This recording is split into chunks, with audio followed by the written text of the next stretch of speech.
Uh,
Who are these people? Who are these people? all right. Welcome. Welcome. Sorry I'm late. I'm always late, so shouldn't be surprised to anybody. But this is Angel in the Afternoon. Welcome to episode 71. That's what it says there, at least. So I'm going to take the word for it. Thank you very much for joining us. How are you doing this evening, Alex? Good. How about you? I'm good. And Hopefully, Luke I was. Weaver has solved the Yankees closer situation. If you saw Oh, the game God. today, Oh, yeah, man. I'm sick and tired of. It's real quick. The the Yankees don't have a closer, and it's September. So Yeah. the chances are they make a deep playoff run are almost zero. But I digress. I mean, not a baseball thing, but let's see. That I pisses mean, me you never off, know. though. I mean, look Um, what the Rangers did. People didn't think the Rangers were going to go that far in the postseason, and yet they won it all. So you never know. well, but you need a closer to win a championship most of the time. An actual closer. No, I'm late as usual, so sorry. But I'm if late. Luke Weaver, Joining if us. he's able to solve the issue, then then they just need to figure out the rest of the bullpen. So Yeah, but as of now, I don't deep playoff run. It's almost zero, but we'll see. Weirder things have happened in yeah, in baseball, like the goddamn Rangers won the World Championship last year, even though they didn't have much of a bullpen. But I digress. yeah, Anything can happen. But yeah, it's September. Clay Holmes is shitting his pants. It seems like every chance he gets, he leads the majors in blown saves. So I don't really like the Yankees' chances of making a deep playoff run. But let's see. Thank you for joining us. Please give us a like, subscribe to all the channels. Let's see. Any other housekeeping? I don't think so. So let's get started. As everybody knows, there was a major shooting, another high school shooting. What was the day? September 4th, which would make it a Wednesday. So it happened Wednesday. Another shooting at a school in the United States. So, yeah. excuse me, that makes it that's another Wednesday in America. But so mass shooting at school in Georgia, at least 30 people injured, with multiple people killed at Appalachia High School in Winder, Georgia. So this is as of now, this was as of Wednesday. But it's just another whoops. Why did I just do that? Bear with me 1 second. Having issues here. Uh, Bret Hart's going to be on Raw. We should talk about that tomorrow. Definitely. I mean, that's something we'll talk about. Oops, tomorrow on her wrestling talk. Oh, here we go. I sleep, and luck. I don't know how I'm awake, but I am. So this is a NBC News video, and then we'll get to a local Fox affiliate in Georgia. So let's watch this first, and then we'll react. Tonight, terrified inside the deadly school shooting in Winder, Georgia, coming into clearer focus. Killing 4 and injuring 9 at Appalachia High School. Suspect, 14-year-old, custody and charged with 4 counts of felony murder. Investigators searching his home. Authorities say they're looking into a potential motive and how he obtained an AR-style rifle. It was carnage. There was blood everywhere. You could smell the gunpowder. Barrow County Sheriff Judd Smith says it was the suspect's second day at Appalachia High. The FBI and Jackson County Sheriff's Office say Gray and his father were interviewed last year after receiving several anonymous tips in May 2023 about potential threats posted to an online gaming platform, according to a senior law enforcement official, containing photographs of guns. Father stated he had hunting gun in the house, but said his son did not have unsupervised access to them. With no probable cause to arrest Gray, authorities say they told local schools to monitor him. Do you think this could have been prevented given the fact that there were already warnings about him? Possibly. It's speculation. Again, I believe and I feel confident that the FBI, the system worked. The sheriff said an alert system worked. About 10:20 a.m. yesterday, authorities say teachers began activating a button on their badge that placed the school on lockdown. Within minutes, officials say law enforcement arrived on scene. Sheriff Smith credits 3 school resource officers with getting the suspect to surrender within 6 minutes of the first alert from teachers. They gave him verbal commands, and he dropped the gun, went on the ground, and they took him into custody immediately. Among the victims, 14-year-old classmates Christian Angulo and Mason Schermerhorn, and 2 math teachers, 39-year-old Richard Aspinwall and 53-year-old Christina Irami. Adriana Phillip is a senior at Appalachia High.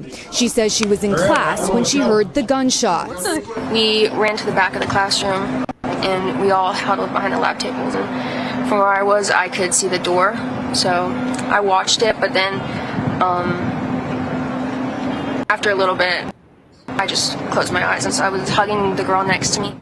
Thanks for watching. Stay updated about. Whoops. Thanks to this waterfront hotel on booking.com. Well, yeah, I mean, that's one of the shootings. But yeah, let me get another video here.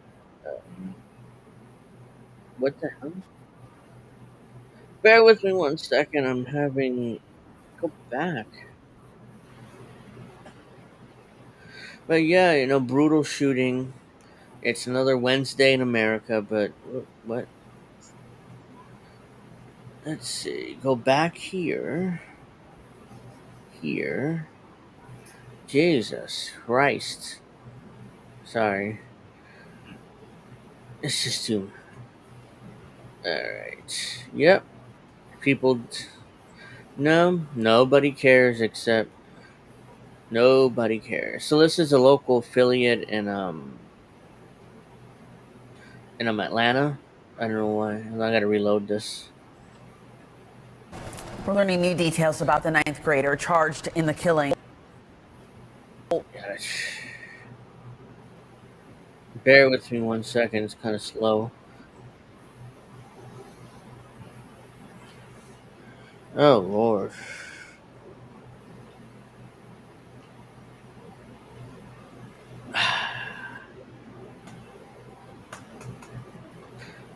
Still bear with me 1 second. This isn't working for whatever reason.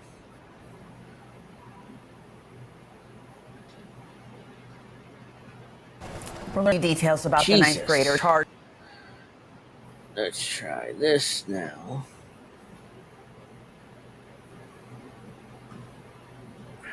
Jesus.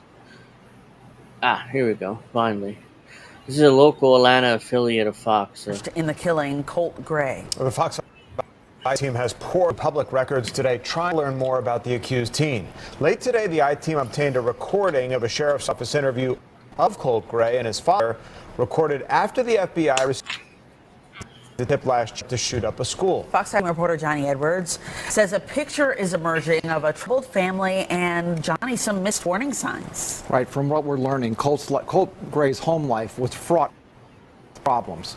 Police reports and court records concerning his parents, Colin and Marcy Gray, reveal a broken family. Colt living with his father, his 2 younger siblings living with their mother. Marcy Gray was arrested late last year for scratching her husband's truck. Then when they arrested her, police say they found her with methamphetamines, fentanyl, and a glass pipe. She was sentenced to 46 days in jail. Also last year, Colt Gray and his father received a visit from Jackson County Sheriff's investigators. They were looking into an FBI tip. Apparently someone on a gaming app had threatened to shoot up a middle school. They believed Colt may have been involved. According to incident reports, the then 13-year-old told investigators he didn't make those threats. Here's a sheriff's investigator talking to Colt Gray. I promise I would never say something like that. So you haven't used Discord in a few months? Oh, no. And you're saying you didn't say anything like that? No, the only thing I have is TikTok, but I just go around there and watch videos. Bullshit. Colt's father told police he did have guns in the house. He said they were accessible but not loaded. He said he and his son would go hunting together. He said he wanted his son away from video games and into the outdoors. Colt even shot his first deer that year. Colin Gray also told police his son had problems at school. I've been up to school, like I'm on first name. I just was up there 3 days ago for his finals, talking to the principal, like, look, we talk about it quite a bit. All the school shootings, things that happen. Yeah. Hey, are you getting picked on at school? He is. He's getting picked on at school, and is everything okay? That's why I keep going up there. After that talk, police left. They weren't able to substantiate the tip. Here's where a breakdown may have occurred. The Jackson County Sheriff tells us she believes her department alerted Jackson County schools, telling them keep monitoring Colt Gray. In an email obtained by the Sheriff's FBI, we have made area schools aware and will monitor this subject. But by that point, Colt Gray had already finished 8th grade at Jefferson Middle School. By 9th grade, he and his father had moved to a different county, and that's where he started at Appalachia High School in Barrow. This is what we're still trying to figure out, if that alert from Jackson County carried over to the new school district. And what would monitoring even mean? We don't know. Tom?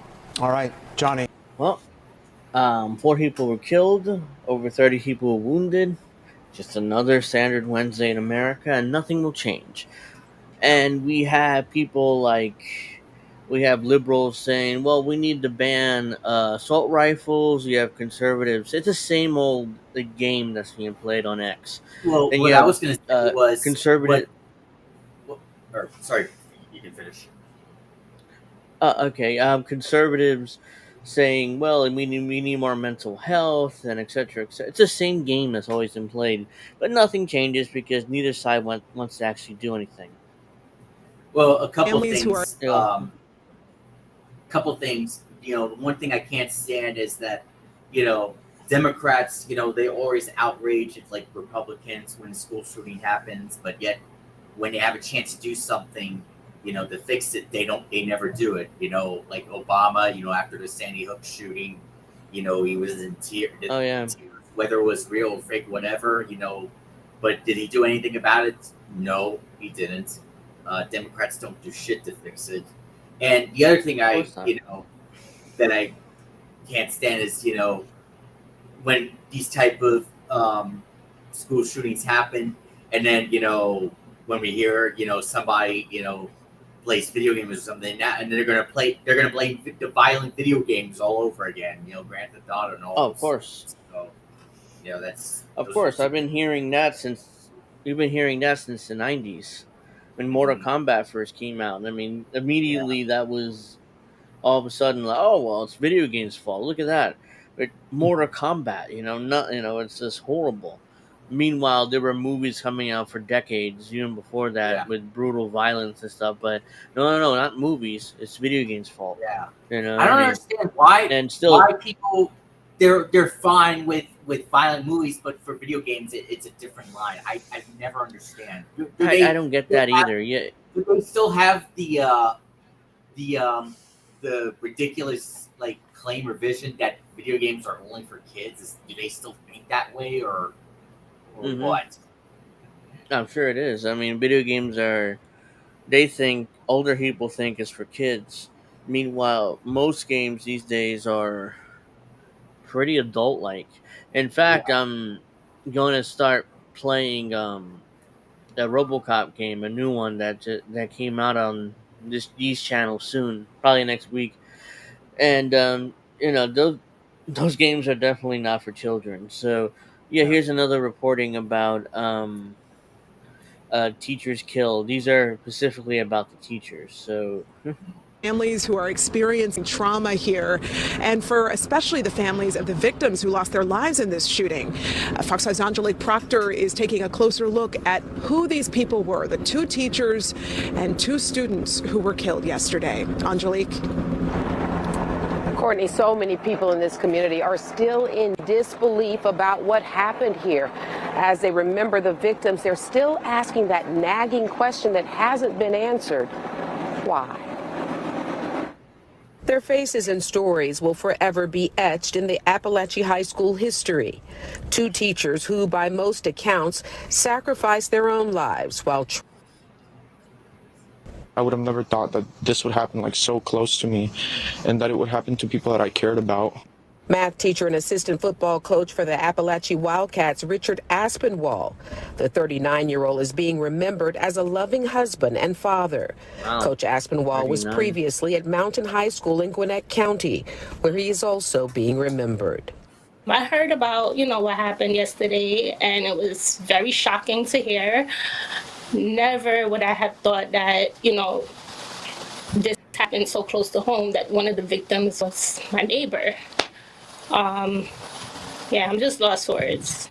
Math teacher Christina Irami's next-door neighbor is just hearing the news. Students describe the math teacher as patient and caring. The students who lost their lives were only 14 years old. Christian Angelo, who is being remembered by friends as a free spirit with a sense of humor.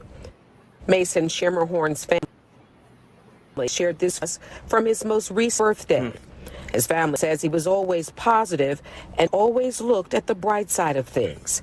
He had recently started learning how to play the trumpet. And GoFundMe accounts have been set up for all 4 of these victims. If you would like to donate, Fox 5 webpage to get more information. Courtney? Yeah, the more that comes out about each and every one of these people, Angelique, it just makes it so much more real. So hard to look at the birthday candles on those cakes. 14 years old is just way too young. And these teachers just being remembered for their contribution and the impact that they've made on students' lives. Angelique, thanks. Winder and Barrow County are coming together to try and support these families, the victims. Yeah, unfortunately, they're dead. And there's 4 dead, over 30 injured, and it's just another shooting in America. Nothing will change. I mean, when I really thought when Sandy Hook happened, stuff would change, but Obama couldn't get anything passed. Didn't really try. I mean, he just virtue signaled and grandstanded, and cried about it, but nothing really changed, which is shocking to me. I assumed the one shooting where things would change was Sandy Hook, because just how young the kids were and just how brutal it was, but nothing changed. So, but you'll have what's the point? Kyle Kowinski and others saying, "Oh, if Tim Walz becomes VP, he'll have Kamala fix all those issues," or something like that. Yeah, it's just ridiculous. Nothing will change. Well, all we're going to do is just all that happens is just grandstanding and virtue signaling, and ultimately nothing will change. So I'm like, why bother? Why? This is all we're gonna get. So this is the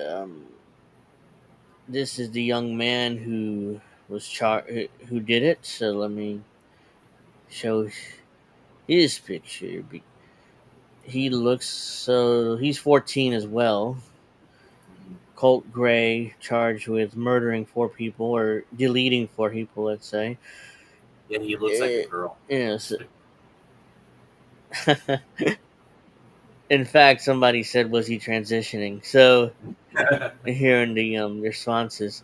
But yeah, I mean, he looks pretty girly, but yeah, 14-year-old Colt Gray allegedly shot 4 people in Georgia. So he's the one that allegedly did it. So he'll probably go to prison for the rest of his life, and not much else will change. We'll forget about this and we'll all move on. So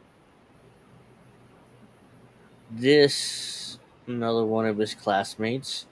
I would say enough's enough, but it's like nothing will change. I mean, it's more like I could say enough is enough all I want, but it doesn't mean anything will change. This is one of his classmates. Yeah, I don't want to do that right now. Shooting like 10 times. He shot at least 10 times. And then I ran to the back of the classroom. I dived behind the desk, and my teacher had got in front of me, like he was guarding me. But like the gunshots were so close to me, like my ears started ringing real bad. Like the whole classroom was smoking, like, and everything. And then when he finally got out of the classroom, my teacher started barricading the door with desks and bookshelves and all that, and then I had got up.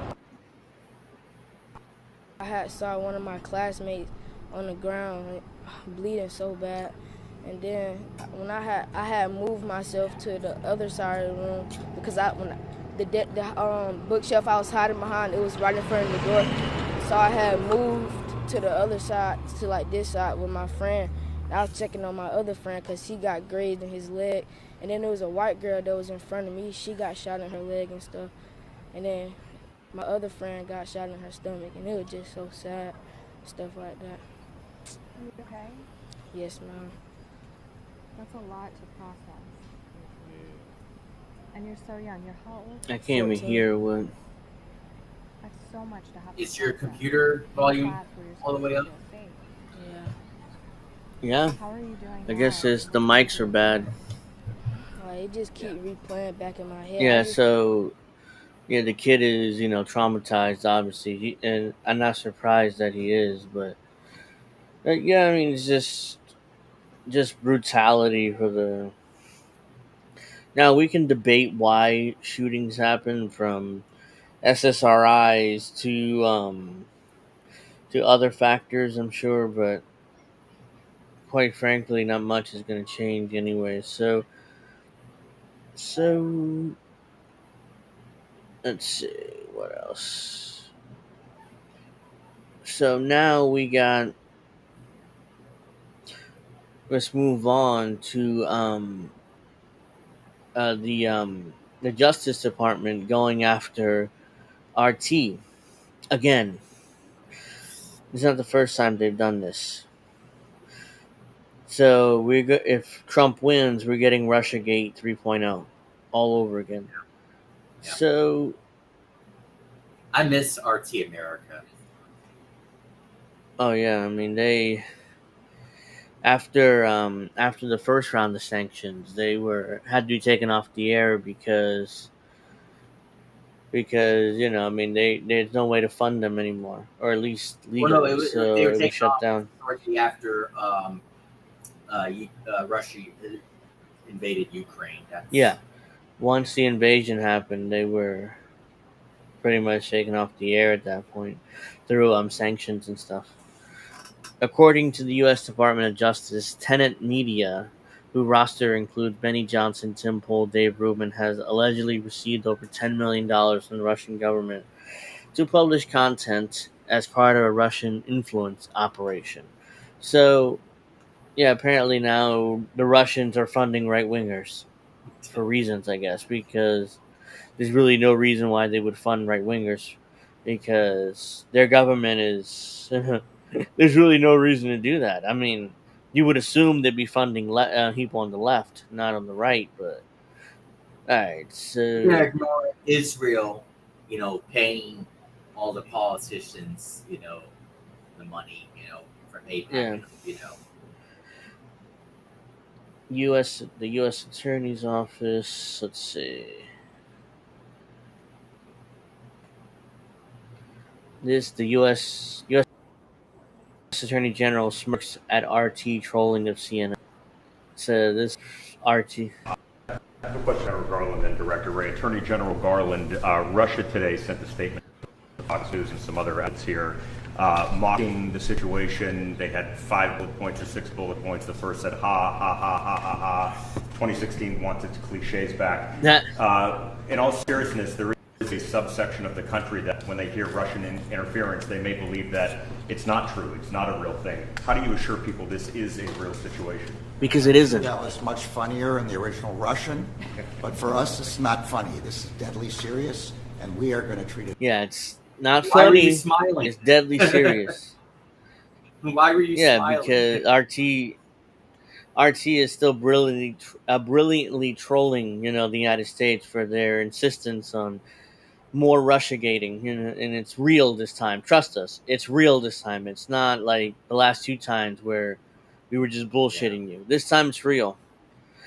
Trust us, it's absolutely 100% real. So this is the FBI director. Oops, if I can get this right. Putin's trolling and said he wanted Kamala Harris, and it's not surprising. I mean, even in 2020, he said that he wanted Joe Biden because it was. Yeah. It was more, the U.S. government is more stable, which helps his government. So, but meanwhile, oh no, he wants Trump. Trust us, even though he keeps saying he wants Democrats, but this time, trust us, he wants Trump. So this is the FBI director claiming that RT for years is used to seed and amplify propaganda around the world. They're the ones talking Now, about for years. The Russian government has. Yeah, ironically, there it's this kind of pot meat kettle, one of those situations. But but they're acting like, oh, it's just the Russians. We don't do propaganda. We tell the truth. It's just the Russians. Trust us. Now, for years, the Russian government has used RT to seed and amplify their propaganda narratives around the world. While RT America suspended its official operations in the U.S. back in early 2022, our investigation revealed that since at least last year, RT has used people living and working inside the U.S. to facilitate contracts with American media figures to create and disseminate Russian propaganda here. The content was pitched as legitimate independent news when, in fact, much of it was created in Russia by RT employees who work for the Russian government. The second operation reveals even more malign activities by companies working under the direction and control of the Russian government. Companies that created media websites to trick Americans into unwittingly consuming Russian propaganda. Today's announcement exposes those companies and their influence operations that relied on AI-generated content, influencers, and paid social media advertisements to drive internet traffic to their sites and target Americans with disinformation. This sounds familiar. As of noon today, we've seized those sites, rendered them inoperable, and made clear to the world what they are: Russian attempts to interfere in our elections and influence our society. As the lead agency for investigating threats to U.S. elections, the FBI is focused on ensuring that our laws are respected and enforced. And when we learn that adversaries overseas hide who they are and where their propaganda is coming from as part of campaigns to deliberately sow discord, we're going to continue to do everything we can to expose their hidden hand and disrupt their efforts. I'll close by saying thank you again to everyone on the task force for the support you're providing us and for everything you're doing to instill confidence in our elections and ensure they're conducted in a way that is safe and fair and legitimate. In other words, it's okay. It's not. It's okay. The Russians, they do propaganda and it's horrible, but we do propaganda is perfectly fine. They have Radio Free Europe. They have Radio Free Asia. The U.S. does propaganda all around the world, but it's okay for us to interfere in all these elections and all these governments. But as soon as the Russians allegedly do it, which there's no evidence to actually doing this, but allegedly doing it, now all of a sudden, meltdown city, it's horrible. We indicted more Russians who will never come to the U.S. anyway, so it doesn't matter. It's just virtue signaling by the U.S. Like, oh yeah, believe we're fighting for the integrity of our elections. Trust us, we're fighting for that. And secretly, we don't want Trump to win, even though the Russians have made it clear that they want Kamala Harris to win. But that's a whole nother thing. I digress, So it's just more BS from the United States. So let's see. We got more here. We got more responses here from RT. RT has been trolling the U.S. with these indictments and talking about how horrible RT is. Let's see. Oops, no, not that.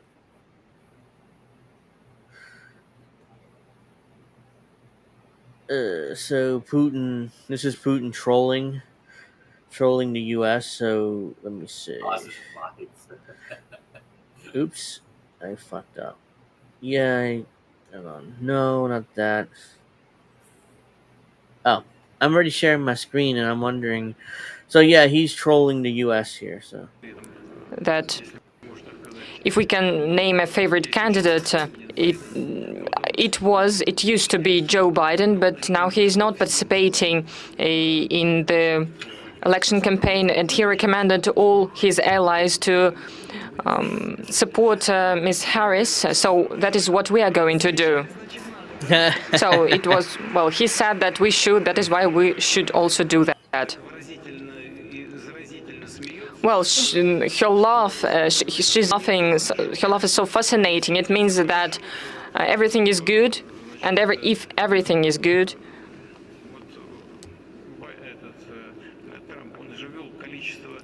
it means that, for instance, if we're speaking about Joe Biden, there are so many sanctions against Russia introduced, and if everything is good with Ms. Harris, maybe she'll refrain herself from such measures, or maybe she'll change them. It will be the choice of the U.S. people, and we will respect this choice. So the Russians have endorsed Kamala Harris, but they'll respect the election results no matter who wins. So that's the official position of the Russian government, and just classic trolling here from the Russians. It's like, really, the Russian, like, really, we don't have that much power. It's like they act like the Russians are like, either the Russians are weak or they're super powerful. They can't be both at the same time. And hence the situation with the U.S. When it comes to Ukraine, they're all powerful, or when it comes to Ukraine, no, actually they're weak and they're pathetic and they can't do a war properly. When it comes to hacking our elections, they're all powerful and they can do whatever they want. So I don't know which one. It depends on the situation with the U.S. and their position towards Russia. So let's see. Where is it? There's a. So there was more trolling, and I wish I would have saved it, but I didn't, or at least I don't think I did. Let's see.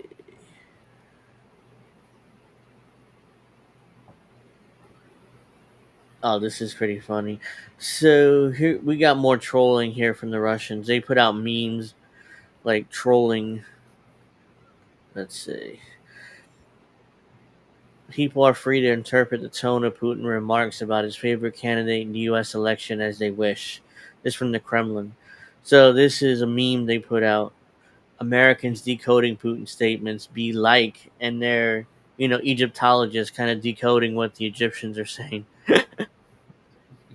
So yeah, this great trolling here is from the Russians, particularly RT. So RT's been trolling the U.S. ever since they put out these more recent indictments and new, more recent sanctions. Even though it's pretty much meaningless because the Russians don't do business with the U.S. anymore, and they don't do business with the U.S. dollar anymore. So I don't know what's the point of these sanctions other than virtue signaling by the U.S. Let's see. Anything else? I don't think. This is what I'm looking for. So, yeah, you can't have it both ways, and the U.S. wants to have it both ways. So this is the entire segment. The U.S. wheels out old playbook. Russia is to blame, basically, for everything. This is all about fact-checking, right? Okay, let's check some facts then and see who's the real liar here. Let's start with Russia interfering with the U.S. presidential election in 2016. At first, they said that there's no way Trump could win.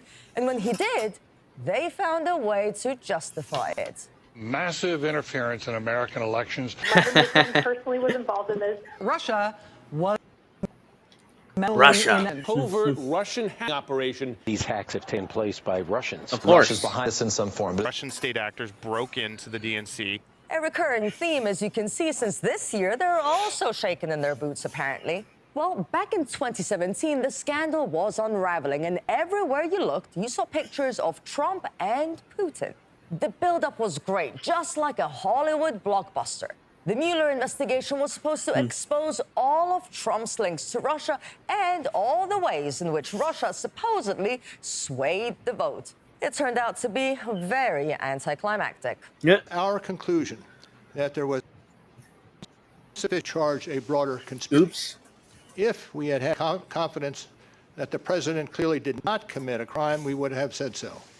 They could not provide any concrete evidence to support years of lies and disinformation on their part. Fast forward a few years, and it's another election in the U.S. This time, the New York Post published data obtained from Hunter Biden's laptop, which exposed his father's corruption. Oh, no. A mere 3 weeks before the election, something had to be done. There are 50 former national intelligence folks who said that what he's accusing me of is a Russian plan. They have said that this is This is the FBI and CIA actively interfering in our elections because they knew that this story was going to come out by the New York Post. They knew it weeks in advance, so they went to the rest of the media and said, "Hey, there's some Russian propaganda coming out in a few weeks. When you see it, you'll know it, and trust us. Do not report this shit."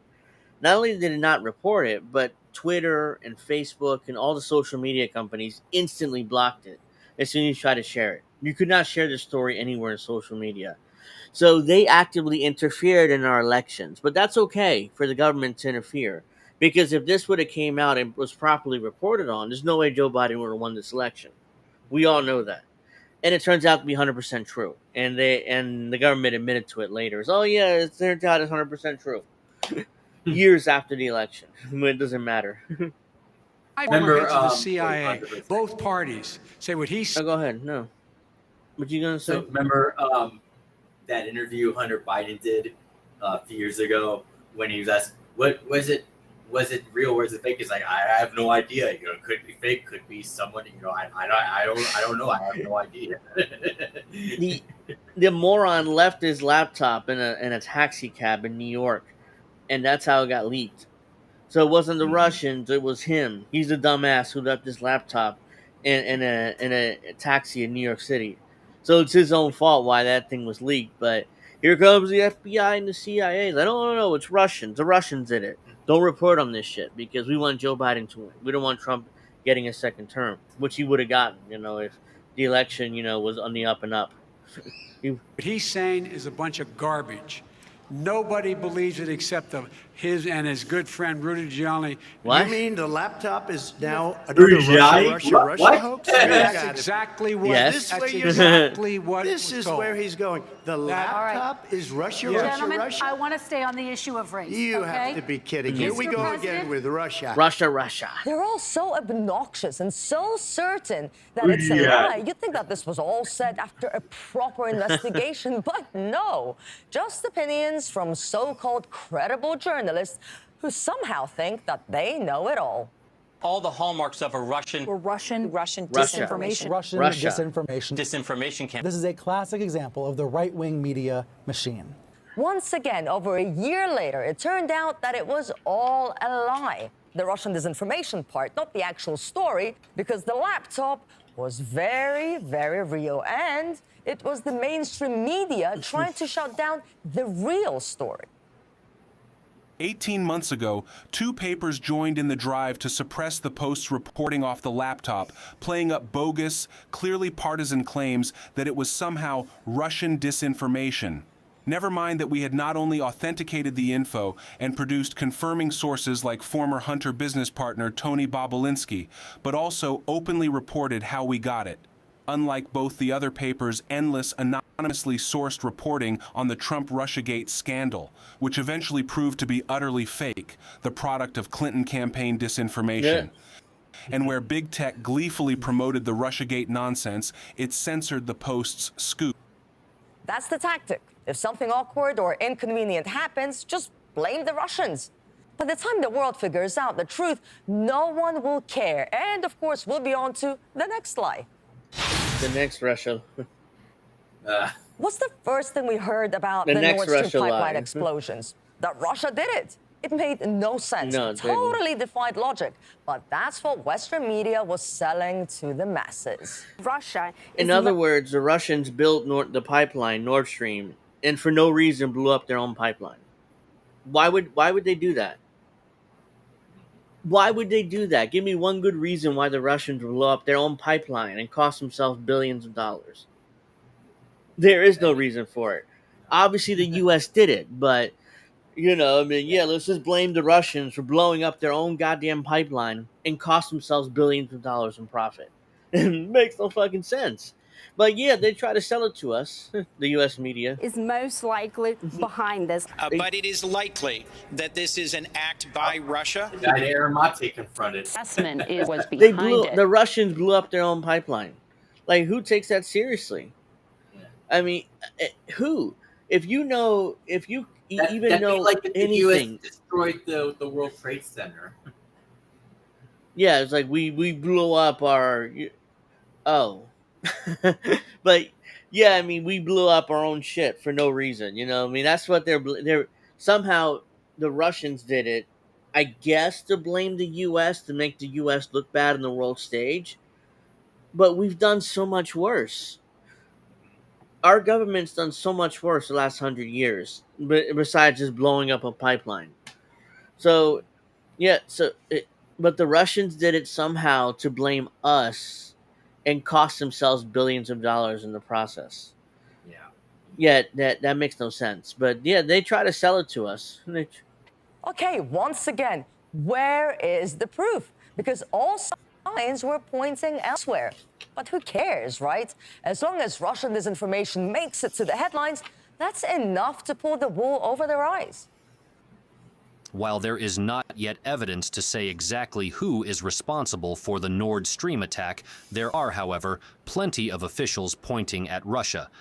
State Department spokesman Ned Price and several European officials all blamed Moscow, alternately calling them culpable for the sabotage itself, or at a minimum guilty of leveraging the incident to smear the U.S. See, that's exactly what the U.S. was saying.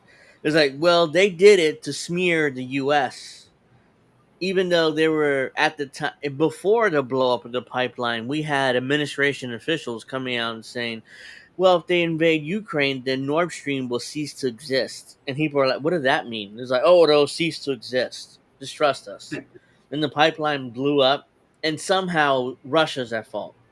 Even though they openly admitting to, well, it will cease to exist if they invade Ukraine. And then Ukraine happens, and all of a sudden the pipeline mysteriously blows up. But somehow it's Russia's fault. Just trust us. You know, it's ridiculous. The key here is no evidence. There is no evidence, yet they're always convinced it's Russia. That's very professional and very balanced on them. RT showed those accusations against Moscow, by the way, but the channel also presented the overwhelming evidence to the contrary. And guess what? We were right, because 2 years went by and the so-called truth seekers and fact checkers had to change their tune. The U.S. believes that it was a pro-Ukraine force that sabotaged the pipeline. Early on, a lot in the West suggested Russia did. The U.S. never took responsibility. It's like, well, it was a pro-Ukraine group. To answer Wiki's question, it was Seymour Hersh who proved that it was the U.S. who blew up the pipeline. Yeah,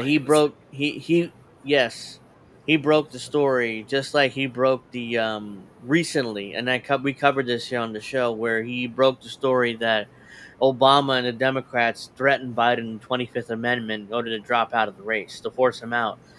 And now the media is kind of saying, well, yeah, that kind of happened, but, you know, I mean, we don't want to really cover it, so, yeah, Seymour Hersh is right again, but we really don't want to cover that part because, you know, Kamala Harris, joy, joy, joy, vote for Kamala Harris. You know, we don't want to admit that, yeah, by the way, you know, Biden was forced out and they installed Kamala Harris and coordinated her as a nominee. So, yeah, we don't want to admit to that. So let's just ignore his reporting. We'll admit to it years later after the election. Russia did it. That seems like maybe not the case anymore. Oops. There is this potential link to Ukraine in that the company which initially rented out this yacht is said to have been ultimately owned by a couple of Ukrainians. A yacht that it is reported was rented from a firm in Poland that apparently belonged to two Ukrainian nationals. So that's one concrete link with Ukraine. Turns out Moscow wasn't involved after all. Whoops. But does anyone care at this point? Of course not. The story is already forgotten. The new information suppressed, and in the minds of Americans, it was the Russians all along. And it's the same with all the other stories. When in doubt, just blame the Russians. Millions of Americans and Europeans fall for it each and every single time. And you know why? Because that's what their media tell them. Unless, of course, they watch channels like RT, which is exactly why Washington shut us down in the US. So once again, we ask, who's the real liar here? How can you question that? Washington did shut down RT here in the US. And, there at one point they had fantastic people. I mean, I would watch RT all the time. We had shows like Jesse Ventura was on there at one point, and we had excellent coverage from RT over and over again. And now it's gone because the US indirectly shut it down. Even though they're like, oh no, we didn't shut it down, but yeah, I mean, indirectly through sanctions, we kind of shut it down. But they didn't, because they admit to directly shutting it down. That's a clear violation of the First Amendment, which would, would get them sued. But yeah, I mean, RT has done some excellent work. And again, there's this trolling the U.S. here. Yeah. It's like, yeah, blame Russia. Russia, Russia, Russia, Russia, Russia. That's how Rachel Maddow got her giant contract. Because she had got ratings, blaming Russia during the Trump years. And that's how she got her giant contract. She's making, what, $30 million a year for a part-time job? I mean, imagine making that much money for a part-time job, which is essentially what she has now on MSNBC. It's not a full-time job anymore. Her show is only on, what, a few weeks a year, and she's supposed to do documentaries and stuff, but she's getting more money than. Yeah, I don't either, but I saw her contract. It was like, or I saw articles on her contract, and I'm like, Jesus Christ!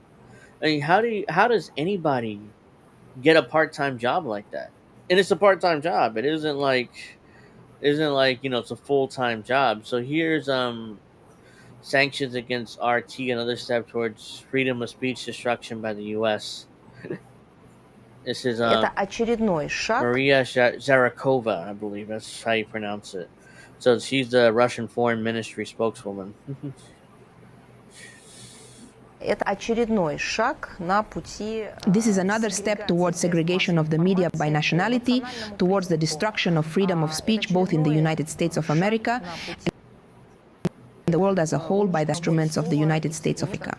This is another sign of the deep crisis of liberal democracies, which only in words declare freedom of the press, liberalism, democracy, but in fact have turned into the worst examples of dictatorships.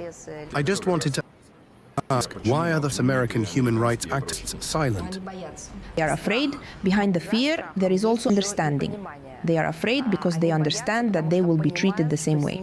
Look, American public figures are also subjected to persecution and pressure if they allow themselves to deviate from the mainstream or say things based on facts and not on the illusions that Washington imposes on them. These people are even called agents of the Kremlin. That is why everyone is silent. They are afraid. It's like we're in another Cold War, which is basically what it is. If you go back to the Cold Wars, a lot of stuff happened just like this. The U.S. media was afraid to do anything. Now we have independent media, again, who's afraid to go after, to admit the truth on Russia. Because then, and now, all of a sudden, now right-wingers like, or not right-wingers, but let's just say, independent media figures like Benny Johnson, and he's a right-winger, but Benny Johnson and Tim Pool, and who's the other one who's being accused of taking Russian money? I forget. Yeah, I forgot the other one. I know Benny Johnson and Tim Pool were accused of taking Russian money. Somebody else, though. Bring up that article about media. Oh, Dave Rubin. That's the one. Oh, yeah. It was Dave Rubin. I forgot it. Let's see. So it's this is the original tweet I brought up, I think. According to U.S. Department of Justice, Tenet Media, whose roster includes Benny Johnson, Tim Pool, and Dave Rubin, has allegedly received over $10 million from the Russian government to publish content as part of a Russian influence operation. So this is a part of the indictment. creating or making a lawsuit towards them for that claim. So see how far that goes. Yeah, I don't see that going far, but we'll see. Maybe it will, but yeah, apparently these three guys in particular received around $10 million from an alleged Russian front in order to put out content. And last time I checked, it's not illegal to receive money to put out content, but I guess because it's allegedly from the Russians, all of a sudden, oh yeah, let's file, let's indict these people, let's take down their websites and all this other stuff. So these are three people in particular who were accused of this. It's just, and I joked around on Twitter, is like, really, there's $10 million out there, and where's I wish I would have gotten some of that money. It's Shit. the same smears they were doing towards Tulsi Gabbard, with Russia and all that stuff, Oh yeah, Tulsi. Like, I yeah, Tulsi's a lot of things, but Jesus, I mean, smearing her as some kind of Russian asset when she's currently, by the way, she's currently serving in the military. She's still in the military, but meanwhile, it's like, so this is a tweet from Scott Ritter. So the actions of the Department of the Treasury in levying new sanctions against RT, Sputnik, and other Russian media organizations have made it impossible for me to continue my work as an outside contributor for RT and Sputnik, as well as participating in interviews with other collaborations with other Russian media. The language in question is quite clear about the scope and scale of its restrictions. In addition, financial institutions and other persons that engage in certain transactions or activities with the sanctioned persons may expose themselves to sanctions or be subject to an enforcement action. The prohibitions include making of any contribution or provision of funds, goods, or services by, to, or for the benefit of any designed person, or the receipt of any contribution or provision of funds, goods, and services from any such person. I reject the notion that the work I've done over the past years with the newly sanctioned Russian media organizations has been anything other than legitimate journalism, the content of which has been factually correct and analytically sound, and always of my own creation. Nonetheless, I am fully committed to obeying U.S. law, and such will be terminating all contractual relationships with both RT and Sputnik effective immediately, as well as suspending my participation in any and all media interaction with sanctioned individuals and organizations until which time is deemed lawful to do so by U.S. authorities. I will continue to exercise my free speech rights to include my ability to function as a journalist free from government influence or control.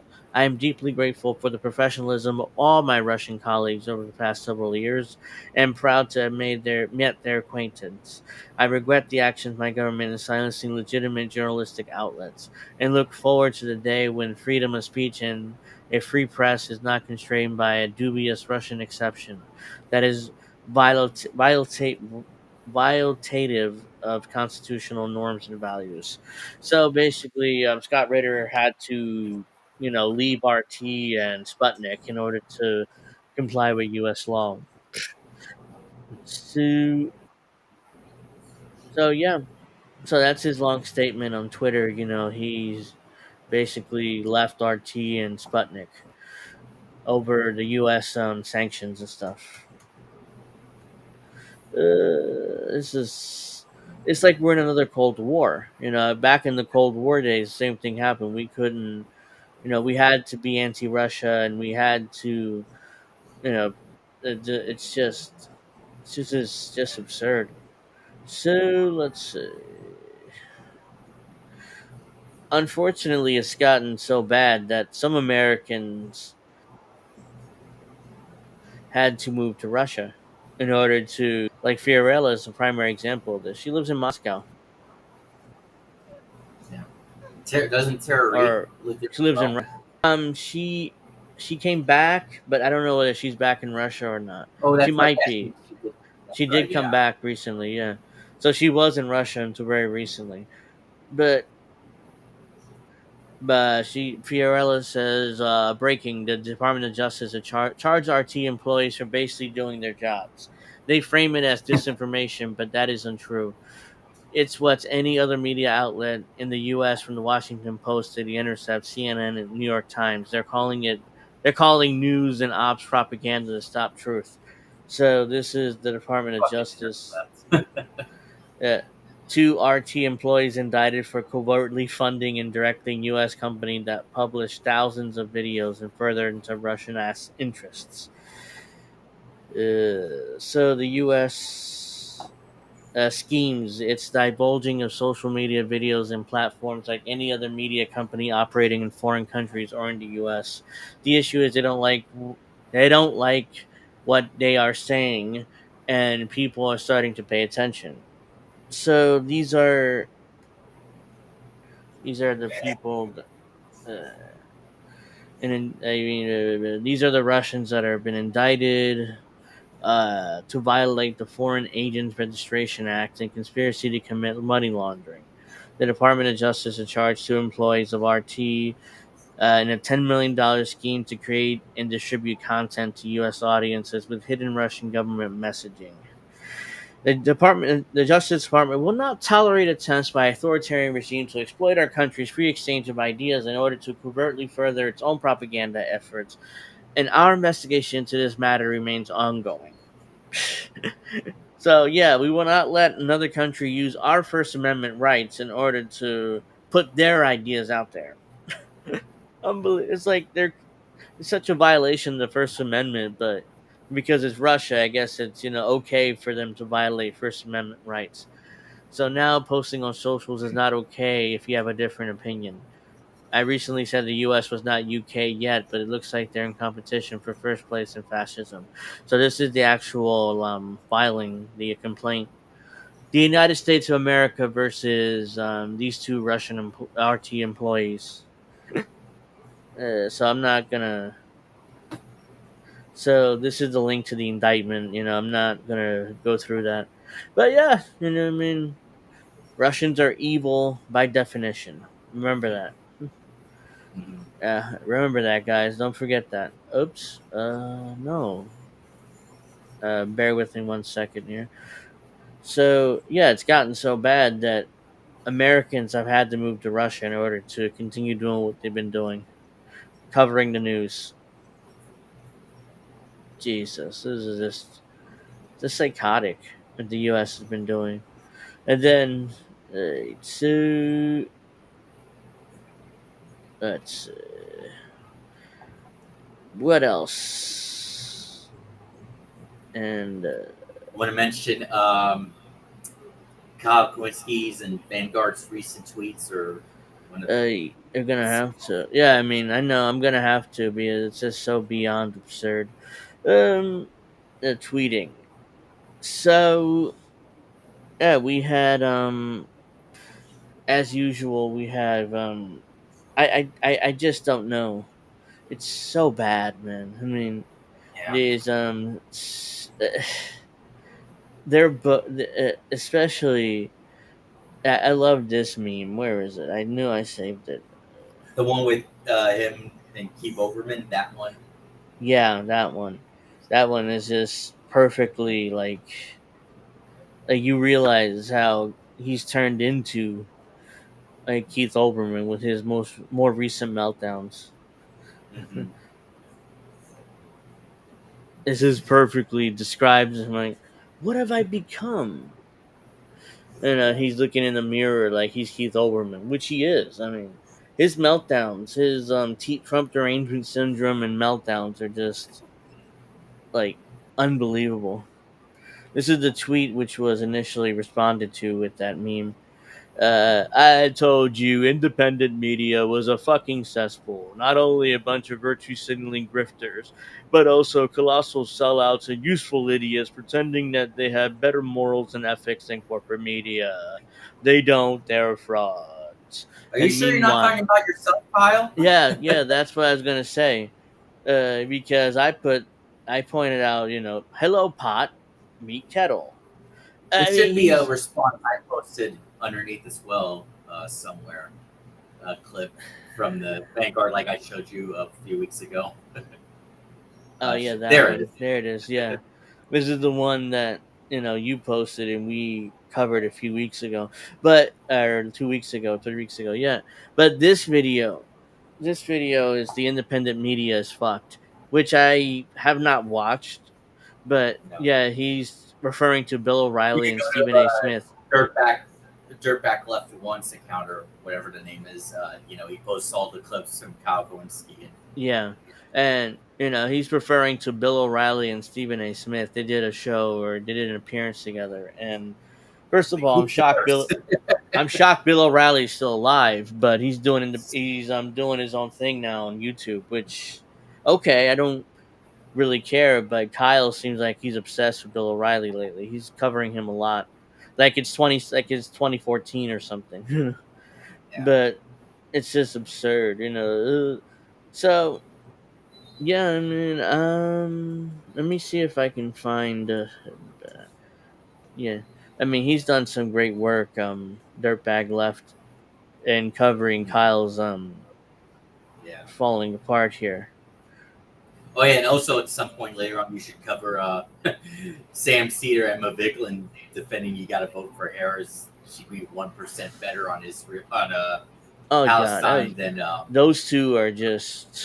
I don't know who's worse, them or Kyle or the Young Turks. I mean, who knows?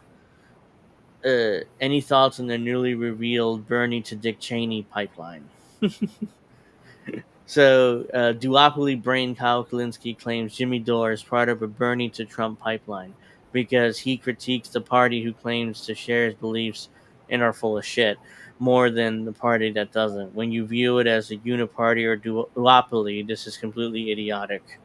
So, and when you go to his post, you'll see my response there too. I used to be I think this is the one you're talking about. I mean, let's watch this first. This is unbelievable. This is bad. And then you have, of course, what we discussed the other day on the show. Well, we discussed it. The Bernie to Trump pipeline, which is not really a phenomenon among regular voters, among regular people, but it certainly is a phenomenon among politicians and activists and high-profile media people. Tulsi Gabbard, RFK Jr., Jimmy Dore, Brand, people like that. You have this, they're so-called anti-establishment folks, but functionally, yet again, they... through jiu-jitsu move, turns out we're going to suck off Trump all day and act like he's the lesser evil. No.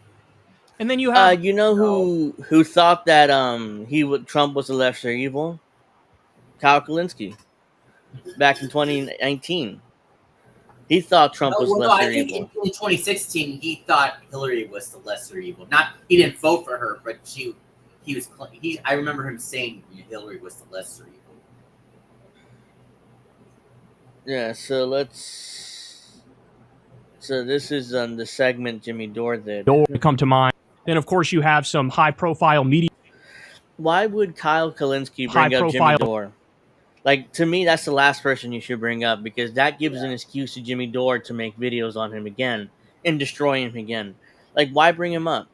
You can bring up Matt Taibbi and Tulsi Gabbard and Russell Brand all you want, but the last person I would bring up if I'm Kyle is Jimmy Dore, but he did, and now it gives him an excuse to make this video and make more videos because he brought him up again, like recently, for no reason. Then, of course, you have some high-profile media figures who have effectively gone from Bernie Sanders back in the day to Donald Trump now. People that come to mind, Jimmy Dore, Matt Taibbi. So, let me just remind you of who Kyle Kulinski is. Kyle Kulinski is a guy who sided with Big Pharma during COVID. Kyle Kulinski is a guy who sided with the military-industrial complex. By the way, get your boosters. They're great. Trust me. Yeah. I had to say during that. the Ukraine war. Kyle Kulinski is a guy who's turned his back on every principle he ever had when he was a Bernie supporter. He's gone from being a Bernie supporter to a supporter of the military-industrial complex, Big Pharma, and corruption inside the Democratic Party. He's supporting Kamala Harris, who's right now funding and committed to funding the slaughter of the Palestinian people. So there's no red line for him. Nope. Can we swear on the show? Yes. Fuck him. What the fuck? That's so infuriating. God. It's pretty. It's so he used to be exactly where we are, telling the truth objectively about the objective truth of the situation and the political realities, and then he dyed his hair blonde, started dating a 40 millionaire, and all of a sudden it flipped because I'm pretty sure he's got a Democratic donor somewhere who got him because his channel went dead for 2 years after he lied about me. And now it's zipping right along again. And it's only because he's on the corporate algorithm, because nobody likes that show and nobody watches it because everybody knows that about him, that he used to say the exact 180-degree different. And now he says, you and I are right-wingers for saying the same thing he used to say. And he was telling the truth. He was right back then. It's a really lazy form of smear, right? And Kyle Kalinske used to be the opposite of that. And now he's just as big a shit lib, liar, smear merchant as anybody. And there's no nuance into any of his reporting. It's all Democrats good, Trump bad. He's got Trump derangement syndrome. And he's got the balls to call people like you. You went from Bernie to Trump. He went from Bernie to the military-industrial complex to big pharma to pro-censorship to every bad thing there could be possibly in the world to pro-genocide now. Yeah. He's gladly, with a smile, going to vote for that. Pro-genocide. And of course you have... The fucker is pro-genocide. Even though he'll swear up and down he isn't, but... And then, of course, Dirtbag Left One also tweeted out, I couldn't believe it, how Kyle praised Kamala in that CNN interview. I'm like, are you fucking... Yeah, he did. I'm like, what the fuck? Like, what the fuck, dude? As Kyle would say, you have any brain cells left to make that argument? Right. Yeah, he's making those arguments these days. It's absurd. All right, so this is more of this big-brained... I think the peroxide got into his brain a little bit. Kyle Kalinske claims the only problem with Big Pharma is the price gouging. Absolutely no mention of the regulatory capture. You know, when you see those Big Pharma commercials, wonder who believes this shit. It's this guy. He thinks the only problem is the prices. You could take anti-establishment views to the dumbest possible fucking place. And I've seen it a million times. I'm sure you've seen it too. But a great example of this is every reasonable person is anti-Big Pharma because of the price gouging, because they rob people, right? We invest up front. The taxpayers do. The universities create the medicine. Then Big Pharma swoops in, buys up the rights to it, sells it back to you, and price gouges you. You pay for it on the front end and you pay for it on the back end. The medicines work. They work. But you're being price gouged. That's the real criticism. Nationalize Big Pharma. Real criticism. And a bunch of idiots take that and they go one. It's like, I mean, the medicines work, guys. I mean, remember that. I mean, did Dr. Fauci admit he got boosted 6 times? Did he say 6? Yeah, he got boosted a bunch of times. So, by the way, get your boosters. I got my appointment scheduled next week. Trust me, you know they're great. But yeah, I mean, we got to get as many boosters as we can. Go one step further. No, the problem isn't the price gouging. The problem is in capitalism and the profit motive. The problem is that the medicines actually don't work. And Bill Gates is trying to poison you and put a microchip in you through the vaccine. And they're actually trying to poison you and kill you with toxic drugs that don't actually work. It's ridiculous. So they go from being anti-Big Pharma, reasonable, they cross the line into, I'm just anti-modern medicine and anti-vaccine and I'm a fucking idiot. That's a exaggeration and a smear. Mandates. We're also anti-mandates. We don't want... that's what Kyle also mentioned. That we don't want the government forcing, people to take the vaccine. It's the opposite of my body, my choice. He won't which is why these liberals don't have any credibility when they say my body, my choice anymore. Especially during the pandemic when they went all authoritarian and they were pro-mandates. By the way, get your vaccines. I mean, I have to say that. I'm on YouTube, but get your vaccines. Make sure, you get your boosters. I have my appointment for next week. I'm already on my 10th booster. So make sure you get your boosters because they work. Get them every day. You need them every day. Go get people. Yeah, please do because. So yeah, this is what you were referring to with the Majority Report. I forget what their show is called. I don't watch them, but no, you got them right. So there's the Majority Report. So here's Emma Vigeland and Sam Cedar. Sam Cedar argues with Palestinian. By the way, this tweet is from Crab from INN, so check him out as well. And then Politically Crab Homeless had a reply below about Emma's response to it. So okay, so let me do that. Sam Cedar argues with a Palestinian American that he should vote for Kamala Harris over Jill Stein because the chances she could be 1% better on Israel. Oh my 1%. God. 1. It's so important, guys. I look at Trump.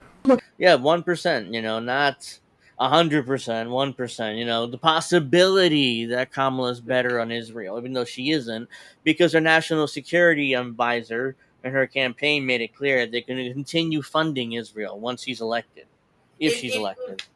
If Jimmy Dore had said Trump would be 1% better on Palestine, Israel than Kamala, Sam Cedar would be going after him, saying, "How could he would better be 1% all that thing?" So how is it okay for Sam to say 1%?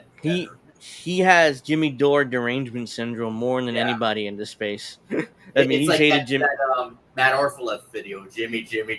And he hates Jimmy Dore more than Cenk Uygur, more than Kyle does. So, and Emma Vigeland looks like now Vanguard is doing as much as Majority. Those.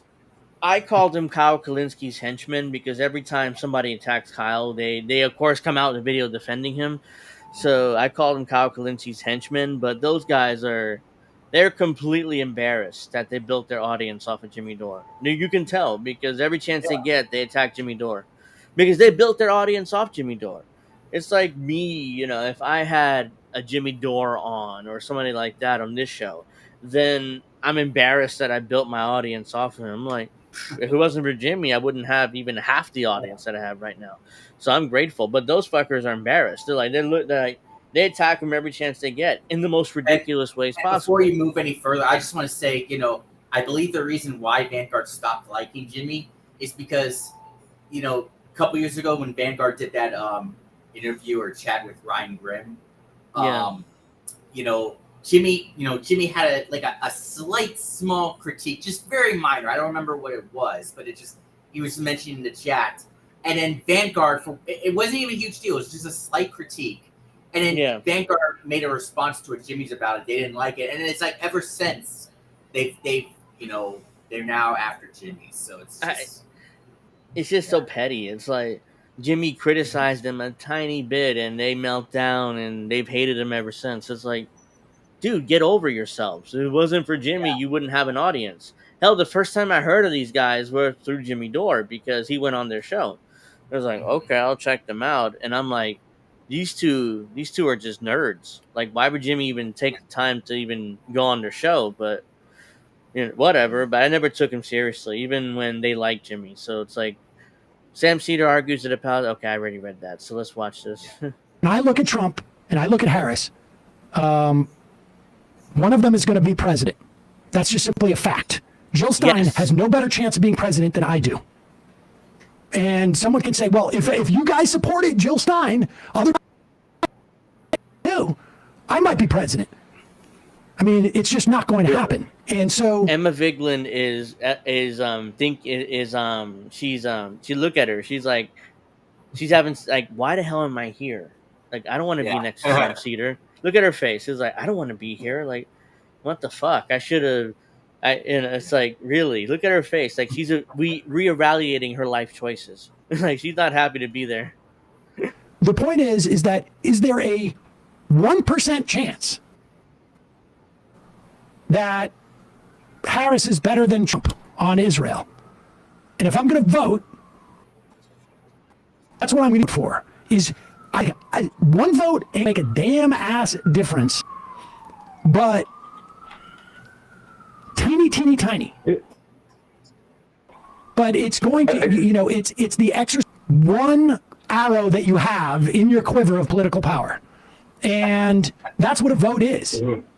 It's a hammer. I think all that's granted. Everything about the Green Party, everything you said about voting, like, I think I get all that. What I'm maybe not feeling as a Palestinian American is permeating kind of through all the rhetoric right now is just sort of like the mood. I don't know, maybe you described it as the emotion, but the mood and like what that mood sets for like the future. I mean, it's hard, right? It's not easy. But when Kamala Harris gets asked in an interview, like will you change from Biden's policy on Gaza? And it's like I think she just said no. Like it's like I don't want to read into that too much, but she's like seeing like a Trump, yard sign, yard back in 16 or whatever when he was talking about the Muslims, like the emotion and the mood that evoked from her, saying like, oh, this person supporting someone who like literally hates me to my guts. Like I'm telling you, Sam, and everyone else, like as we drive through our streets in New Hampshire and see Harris mulch signs, like that's the same, like it's that same sort of like disconnect. Like this politician in no way can represent me. And I guess what concerns me is Jill Stein is Jill Stein, but the reason Jill Stein is sort of anything right now is because mainly the position she's taken on Palestine and is probably attractive. I mean, she had the same, listen, she's going to do the same numbers as she did in 2016. So, let's see. I mean, they live in New York, right? I think so. Yeah, I know Sam. You don't have to vote for Kamala because she's going to win New York. I don't understand. I think Emma lives in California, but Sam lives in New York. No, she lives in New York. Oh, she moved to New York? I remember she worked for TYT at one point. So she was in California then. But, okay, they're both from New York. But, yeah, I mean, I heard that siren is like, yeah, he's in New York. It's like, I get sirens here all the time, too, and crazy people here. But Emma Viglin's take is that she's voting for Holocaust Harris in New York. Okay, yeah, in New York. Not to take anything she said in one interview at face value, and insists Biden and Harris are not the same person. Obama would have been better in this situation. Obama was the one who did the Iron Dome, so no, I don't think he would have been better in this situation. But Emma Viglin's a Democrat, so she has to, insist the Democrats are better for reasons. This is where I want people to read in between the lines a little bit more. And again, this is different from your voting. I just want to probably give some hope here about a change in policy. I want to give some hope, guys. I mean, come on, let her give some hope. These people said the same thing about Biden. Look how he turned out. Yeah. She has to sell joy, hope, and change. Obama 2.0, Kamala Harris, even though Kamala Harris is nowhere near as charismatic as Obama. I mean, I have more charisma in my pinky than Kamala Harris has in her entire body, but let's continue. The Harris camp is calculated. They don't think that they need to address this issue concretely as of right now, or at least they're going to save it off for as long as possible to make sure that AIPAC money doesn't flood into the campaign. They don't feel like they need to address this more concretely. And that's awful, and it's wrong, and it's also speaks to the uniqueness of her position, but I wish that she was more explicit on, say, like arms embargo, right? But they're not doing that because of that calculation that they're making. There is no arms embargo. I don't think that you should take what she said in that interview on face value about her policies being the exact same as Biden. They're trying to leak this and have people read in between the lines. There was a Washington Post article over the weekend about Phil Gordon and how he's skeptical about how she's open to conditioning aid to Israel, and that's something that she would consider as president. No, she wouldn't. The clips that you describe are the ones they're going to travel, and that's in part by design. They want the pro-Israel money to not spend in their races, and you're already seeing it in Michigan, which is why she's going to have to make a decision at a certain point. The operatives are playing and saying how pro-Israel she is as Rat F campaign in Michigan to get people to be a little bit less enthusiastic. All I'm saying is that which is a smart ad campaign heard by Republicans, because as we all know, Michigan has a big Muslim Arab population in Michigan. So it's really smart of them to say, hey, Kamala Harris, she's pro-Israel a lot more than Trump, even though Trump is also pro-Israel. Yeah. But it's a smart ad play by Republicans, to tamp down enthusiasm for Harris because, she's pro-Israel. Remember, I mean, we're not pro-Israel, but they are. Trust us. So vote for us. even though Trump is even more hawkish than Kamala Harris and Democrats on Israel. But yeah, I that's don't even know. I don't. Is Trump really more hawkish than Kamala? well, yes. Trump at one point said, "Oh well, let Netanyahu finish the job when Oh it comes to yeah, but Gaza."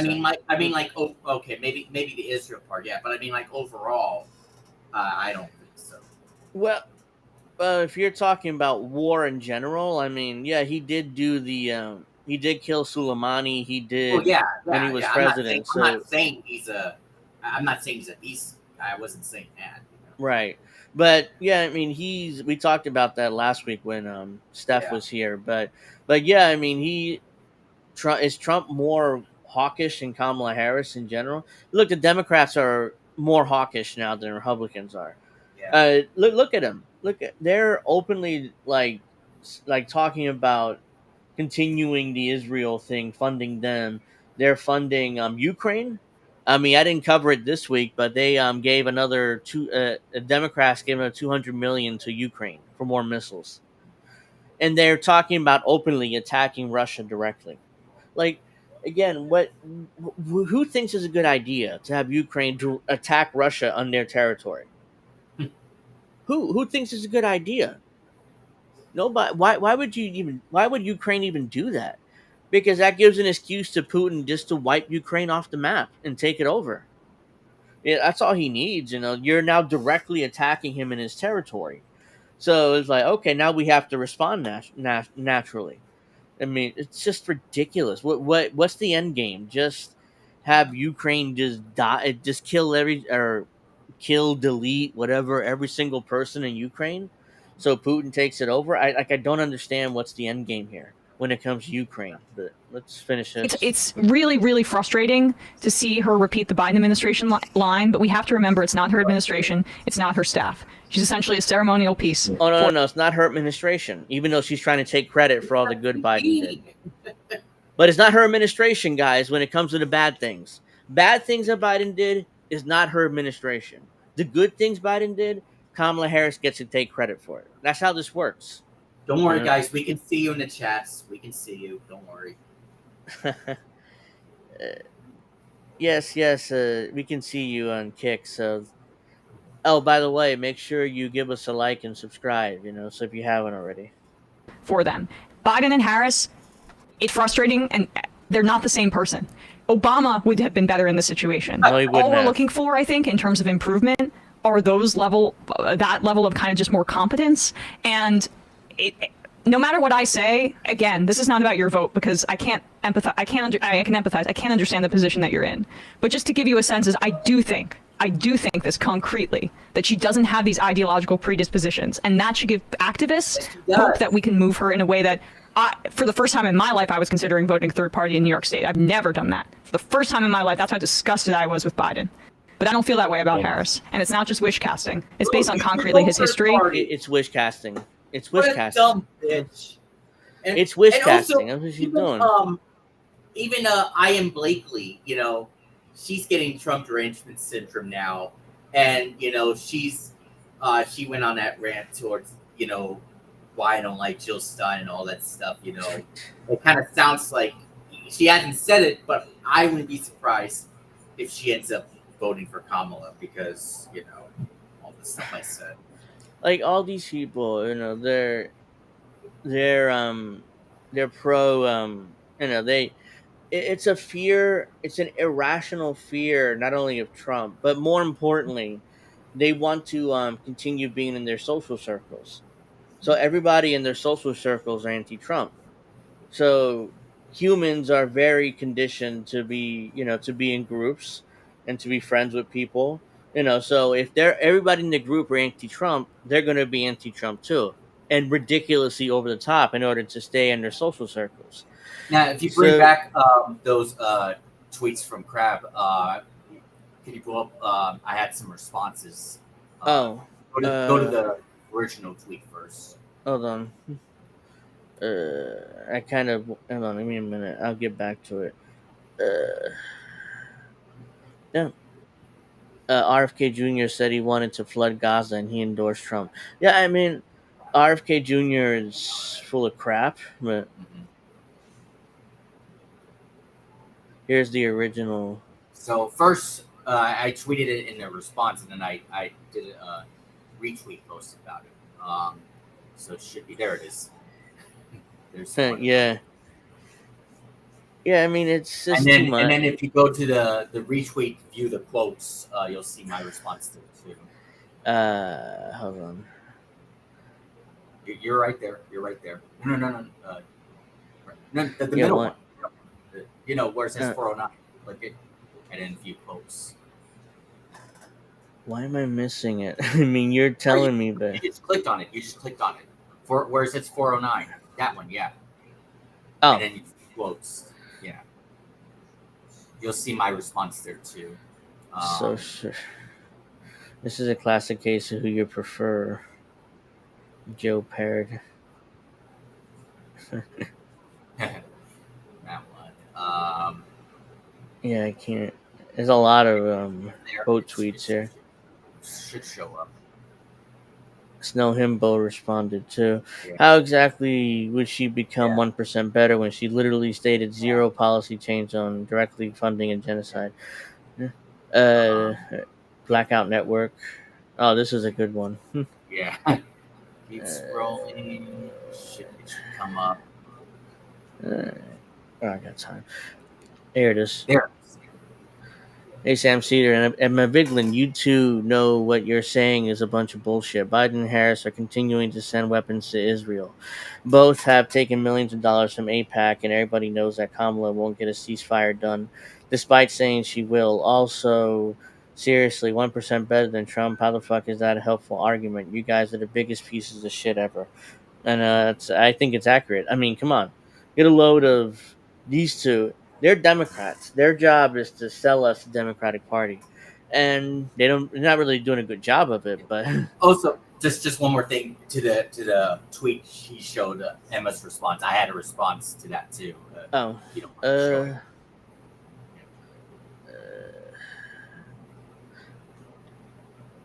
100% bullshit. Yeah, I mean it's. Oops, let me do that. Emma Vigeland's take. Yeah, so if you scroll down, you should see mine there too. There it is. Emma's no different than Tulsi Gabbard. You know, the woman she claims to hate. Yeah, I mean, who hates Tulsi Gabbard more, Emma Vigeland or Anna Kasparian? I mean, that's an interesting I don't know debate. when was the last time Anna Kasparian mentioned Tulsi Gabbard, so I don't know. Plus, Anna has been she's been mentioning some, she's been claiming some right-wing takes lately or something like that. I don't know, but I know that. Anna took credit for exposing Tulsi Gabbard, and she was always a right winger. See, I told you guys from the beginning. You know, so. But Emma, you know, she won't stop mentioning Tulsi Gabbard. Of course, remember she supported Elizabeth Warren. You know. Yeah, she didn't even support Bernie in 2020. She went to Warren like, oh well, you know, I mean Elizabeth Warren, you know, she's the better progressive or whatever. Even though she supported Bernie in 2016, and whoops. I wanted to mention, where is it? Here we go. So, Kyle Kalinske lately is very upset with Joe Rogan. Very upset with Joe Rogan for really no reason. It's the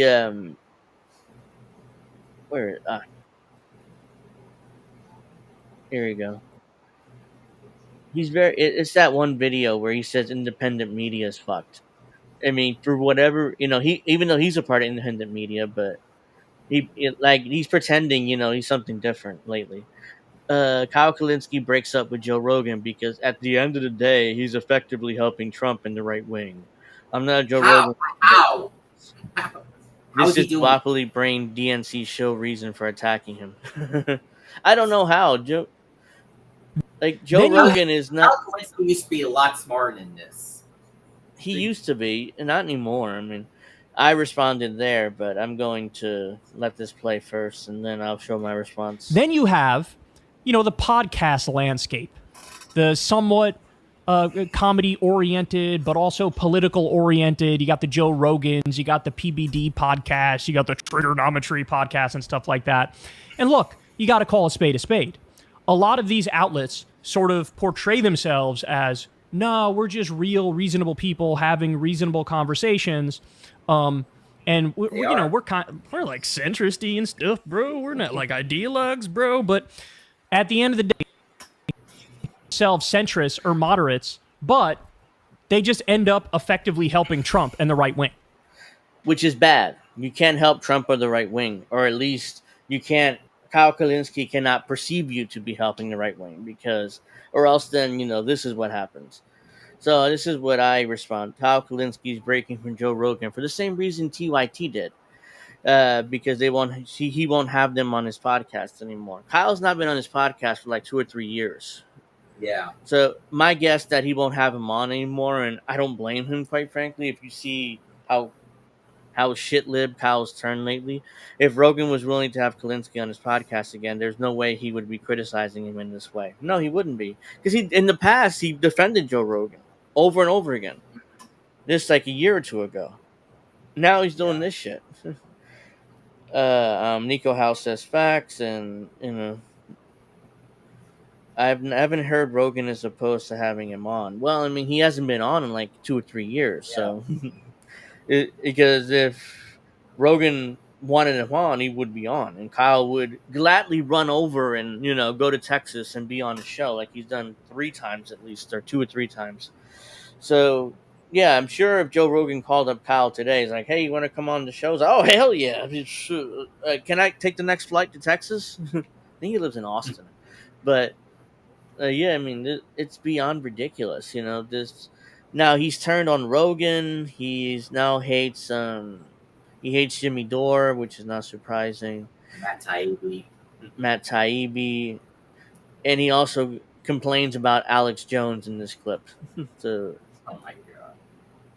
So he hates everybody in the media now. Kyle Kalinske cries about Alex Jones making shit up while literally making up his own stats to back it up. That's exactly what he does. Then he cries mainstream media could get stuff right 84% of the time. Doesn't count. Nobody ever talks about it. Nobody ever gives them credit. It's like Trump. Trump says one thing and then says another thing. Kyle's sounding like we Trump are now. Yeah. This is what he does all the time. He complains to other people and then makes stuff up. Just makes it up out of whole cloth for no reason. It's like, and I love his specificity. He does it for a reason. Let's be serious. Yeah, I mean, he does it. I can't come up with unless he's just a complete shill for the Democrats and his marriage. I mean, we all have seen the why am I forgetting his name? Turncoat Don video where Kyle. That video, yeah. Jimmy Dore just played it recently. It's gone viral again because Jimmy Dore played it, but. Yeah, that's an older video he did. It's fantastic. I mean, it's past Kyle before he peroxide his hair versus today's Kyle, and Kyle is calling himself out, from past Kyle. If past Kyle saw this Kyle, like, what the fuck is wrong with this guy? Yeah, I can't believe I turned into this fucker. But who is this guy? But I'm telling you, it just has to be the fact that he put a ring on Crystal Ball's finger. I can't think of anything else why he would do this. It's not even about the money. It's just he doesn't want to lose her. He called Crystal Ball so stupid. Ironically, yeah, about 10 years ago, he called her really stupid, and now he put a ring on it, and it's like clearly she's in charge of that relationship. But, I digress because I don't know that for sure. But this is Kyle whining about Alex Jones now. We are not, by any stretch of the imagination, in this new media landscape, a fucking panacea. Not even close. In fact, as I said, in some instances, we could be worse. How many times have you heard this bullshit talking point from somebody in new media? Corporate media, mainstream media, they're so terrible, they're so bad. And, Alex Jones gets stuff right. Wait, you said that. Corporate media is bad and then makes stuff up. Like, why is he turning on what he used to say? This is even worse now because we all know corporate media is full of crap. That's why we're all here. We started doing shows and stuff. Now he's like defending corporate media here for no reason. I mean, or what is he fishing for a job at MSNBC? That's what it comes across as. Like, yeah, give me a job at MSNBC. I would leave my YouTube show like that, and that's what for a job at MSNBC. When he and Crystal, when they interviewed Mehdi Hassam like a month or two ago, whenever that was. He was trying to. He didn't want to criticize Rachel Maddow. He was like, I don't want to. I want to I don't want to offend Rachel Maddow here or whatever. I don't want to be mean to Maddow or whatever he said in that clip. I was like, Jesus Christ. Wow, I think the dye hair has gone to his head. Yeah, it's going in his brain or something. He clearly stepped for. Did you forget that movie? I mean, he's done something. Like, this is ridiculous. Let's see. Let me finish this. Right, a lot more often than corporate media. Again, Alex Jones has gotten stuff right. Yeah. Like, why? I don't. How is that a facepalm, Kyle? How does that a facepalm? He's gotten stuff right. I mean, he hasn't gotten everything right, but I got all of us. Hell, I've gotten stuff wrong. My predictions, but it's like well, I'll wait till you finish the video. But yeah, okay. Anybody who has ever used that talking point, you should immediately write them off everything they have to say for the rest of your fucking life. Really? Immediately. Why? That's the dumbest fucking thing I've ever heard in my life. Yeah, write me off. Alex Jones, like, wait. he's 90. Write me off, guys, because I've said that. So you shouldn't watch this show anymore. 6% dead wrong and flat out making shit up, right? 4% of the time he happens to stumble across something that's correct. And you got all the independent media folks going, oh, look at this. Look, oh, he got that right. Could you believe he got that right? He's like a prophet, Tucker Carlson said. He's like a prophet. I haven't even gotten into Tucker Carlson as one of the worst offenders in this so-called new media, independent media. He's like a prophet, Alex Jones. He gets things right. Meanwhile, mainstream media can get stuff right 84% of the time. Doesn't count. Nobody ever talks about it. Nobody ever gives them credit. Why is he going out of his way to defend corporate media? They don't get 84% right. It's like he's fishing for a job at MSNBC all of a sudden now. It's like he's defending corporate media, something he wouldn't have done just a few years ago. He's fishing for a job at MSNBC. That's why it's just a fucking cesspool. It's a bunch of virtue signaling grifters in many instances. It's terminal contrarians, as I call them, and narrative humpers, and audience captured freaks who have zero principles, zero integrity. Again, he's talking about himself here, guys, but let me finish. Or credibility. And they repeatedly humiliate themselves, but since they've built a big enough audience, they think like, oh, we must be doing something right. He's talking about himself there because he has a big audience. And the Vanguard and all those shitlets, they've become the biggest scripters ever. People say Jimmy Dore is the biggest scripter, all that. No, these guys are. Jimmy Dore has kept his, he's stuck to the same core values and all that stuff for years. These guys like Kyle Gawinski, Vanguard, Mike Figueredo, Chris Ball, those are the ones that have changed. Those are the ones that have flip-flopped. Mr. Kyle, he's talking about himself there at the end because he has the big audience. Yeah. He's captured by his audience now because they're all Democrat liberal shit libs. He's the grifter because he's basically, as Jimmy Dore said, he has no red line. If you're a Democrat, he's going to find a way to support you. And he's a multimillionaire now based on his money with his wife, So his wife has the money. He doesn't. He has a fraction of what she's worth. So he's going to do whatever it takes. I think it was yesterday. I saw there's a video that Jordan Jerrington put out. I don't like Jordan Jerrington either anymore, but he did make a video about interviewing someone that doesn't support Tim Walz, and Tim Walz does something bad or whatever it was. I don't remember. I just watched just like a second of it. I saw one of the comments saying, "Don't show Kyle Kowinski that," or whatever. I did see that. Or that's Kyle pretty Kowinski's funny. not gonna be happy about that. So this is all from the same show, it seems like, because Kyle is wearing the same clothes, but this is him whining about how Kamala Harris didn't tease ending genocide. Yeah. Well, you should probably first play the video before that. He was talking about how Kamala did great in that CNN interview. Did Postoopolis upload that? Because I might have missed it. Yeah, it was shortly before that. I didn't see it here in his timeline. So, here it is. Oh, yeah, that one. Yeah. Yeah, so Kyle Kulinski fawns over Kamala's disaster of an interview. We covered this when it came out last week. We tore it apart, me, you, and Steph. But yeah, but Oh now yeah, right, apparently, yeah. so did we? Oh wait, I think no. we may. Oh yeah, we covered the CNN interview. Yes, yeah. Yeah, but I thought we you didn't talked about- cover his reaction to it. Yeah. This is exactly what she has to do, and this is definitely more Exactly like what she had to modern do. day Kamala Harris, who's more comfortable in her skin and confident. No, she is. versus 2020 She Kamala. wasn't comfortable. Did you see the same interview we did? Because he's talking about how he's more comfortable in her skin than she was in 2020. No, she wasn't. All she did is she did her word salads most of the time. Yeah. And she sounded like she had a bottle of wine. Yeah, She sounded like she had a bottle of wine before our interview. And trust me, I like my alcohol, but I wouldn't drink it before a big interview. But that's she sounded drunk.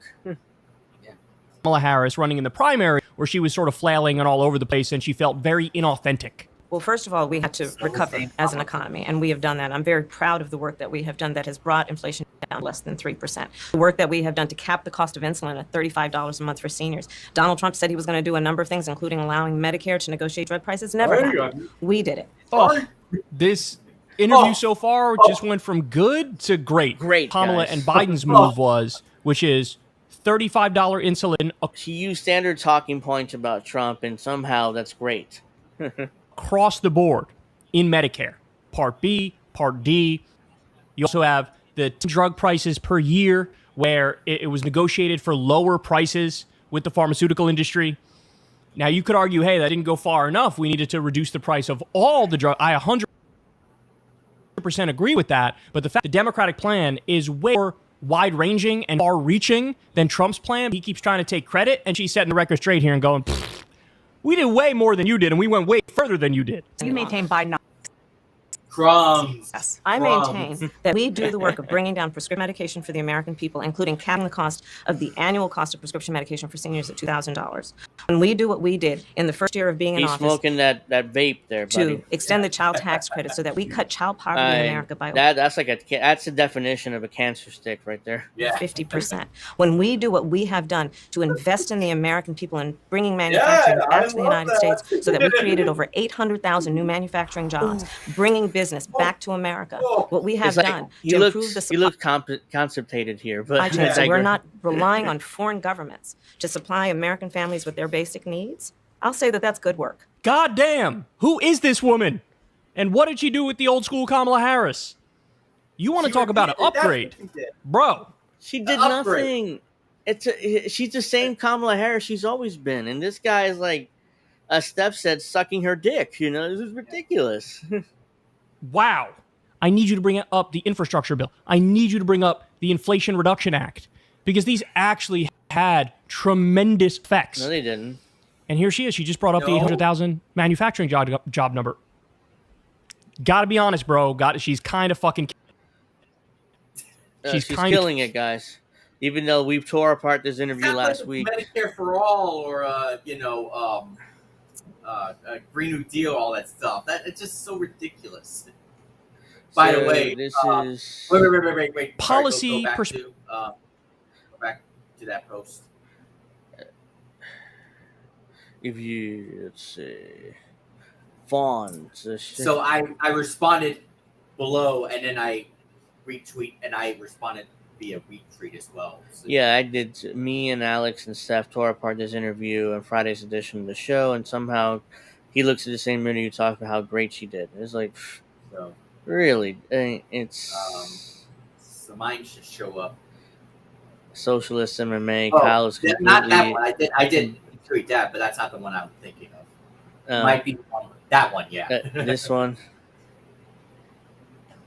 Like, do you have any brain cells left to make that argument? Are you? I think he was attacking Jimmy Dore there again. So if I remember that correctly. Well, yeah. But also, I also responded to via retweet.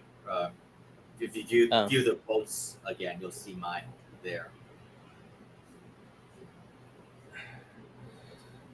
So just keep scrolling down. Jimmy Dore also did. Oh, yeah, Jimmy Dore responded. Remember all those old jokes about blondes being dumb because their hair bleach sleeps into their brain through their scalp? I think it's time to stop making jokes and start researching this very real problem. Yeah. Let's see. Looks like Kyle Kalinske, blah, blah, blah. No. Bill Vane also responded. Oh, God. This man's brain has reached a breaking point.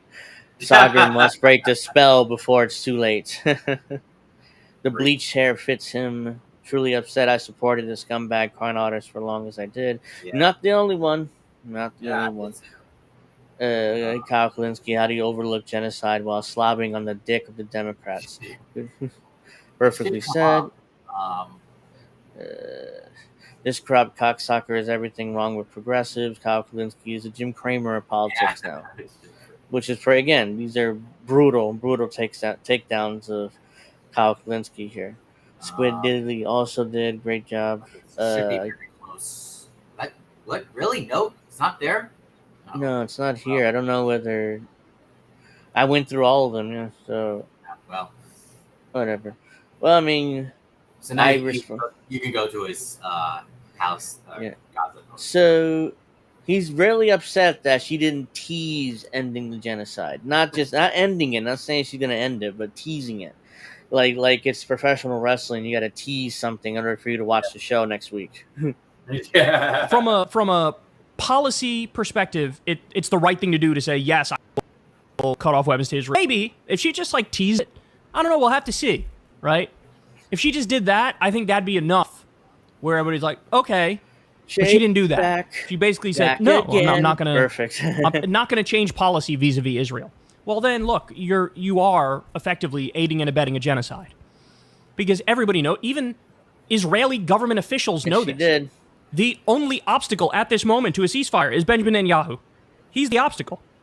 And thank you, Mouse. Joe Appreciate Biden the is birthday playing wish. this stupid game of kabuki theater, and he's pretending like, no, Netanyahu's not the obstacle. No, he is the obstacle. That's and true, even other Israeli government officials are saying he's the obstacle. Hamas has accepted a deal. We say we want a deal, but he keeps changing the terms of the deal and saying, no, I don't want to do a deal. So if you keep arming them, knowing that those weapons are going to carpet bomb innocent civilians, women and children, then you are effectively greenlighting the massacre of innocent women and children. If she was asked that question and she said, maybe, look, we'll see when I'm in there, I'll evaluate all the facts and where we're at that moment, and maybe, that's all he wanted, a maybe. Maybe we'll end it, not definitely we'll end it. Like, maybe, that's all he wanted, maybe. For 40,000 Palestinians killed, 90% civilians, at some point, we need to stop incentivizing Netanyahu killing civilians, which they're clearly doing on purpose. Maybe I'll cut off the weapons. We'll see. But no, she couldn't do it. She couldn't do it. Maybe. All he wanted was a maybe, and she wouldn't do it. To respond to a Mouse, we just played a video minutes ago Jimmy and Matt Taibbi reacting to Kyle's. Oh yeah, brilliant stuff. Yeah, we just played that video minutes ago. Yeah, so I wanted to play couple funny videos before we go because it's almost 9. I finding these shorts on YouTube, they're pretty funny. A couple of them. Where are they? Should have probably not that. Oh, let's just do that. Shorts. I think. Oh, here we go. This is like the first one here. So this is some funny videos and nothing to do with political stuff, but we got a good old Southern boy here yelling and screaming at a cop. So this is pretty funny. Good old Southern boy. Freaked out on an officer for blocking his driveway when his wife would be arriving soon. You got your driver's license, proof of insurance? Is this where you live? You gonna block the road? Yeah, it's my wife's gonna be home in a minute. My wife's okay, gonna you be have your home. driver's license? Well, yeah, but you gonna block the road and keep my wife out of the driveway? Is that like a reasonable thing for you to do? You have your driver's Do you see me with my driver's license? That's Do you not? card. Oh, it's a credit card. Well, you got fucking eyes so you can Hey, see yourself sir. in the fucking road, can't Calm you? down, sir. Motherfucker, you're standing on my goddamn property. I do whatever the fuck I want here, son. Okay, can you I have ain't it? touching a goddamn thing of I mine, need to boy. see it. Boy. You do. Boy. Take it from me then, boy. You that fucking bad about it. Sir, what is All your right, problem? then. My problem is you blocking the goddamn road. My wife's coming home, and what the are you doing? Sitting here standing in the goddamn driveway. Sir, this could all All right, be oh, over. it could be. You fucking right, it could be. Here's my fucking driver's license. You ain't handing it to you. Fuck you. You ain't handing you shit, boy. Sir, what is your problem? The fuck is your problem standing in the goddamn driveway? Keep asking me the same dumb question, motherfucker. I keep asking you the same dumb question. Which one do you want to answer first? Yeah. You. Fuck you. Man. The only thing missing from that clip is using the Elder Scrolls Oblivion thing. You know, the like good old. He's a good old Southern boy. You know, like you could like the way he uses boy and stuff. Boy, you know, perfectly a Southern boy. That he's a Southern boy. So this guy, another pretty funny one. Apparently, this guy is being interrogated by cops, and he farts in the middle of his interrogation. So you can hear it audibly. So he definitely farts. This man farts after he finds out he's being charged for a gun-related crime. I have no knowledge of anything about that gun. Anything. You own any guns? No. Do you know him to own any guns? I mean, it's up to him, bro. Listen, bro. No, it's not up to him because you're being charged with it right now. That's why we're bringing you here to talk to you about it. Oh, I'm being charged with it. Yeah. Excuse me. Damn, man. This man farts after he finds out he's being charged for a gun-related crime. I have no knowledge of anything about that gun. Anything. You own any guns? No. Do you know him to own any guns? I mean, it's up to him, bro. Listen, bro. No, it's not up to him because you're being charged with it right now. That's why we're bringing you here to talk to you about it. Oh, I'm being charged with it. Yeah. Excuse me.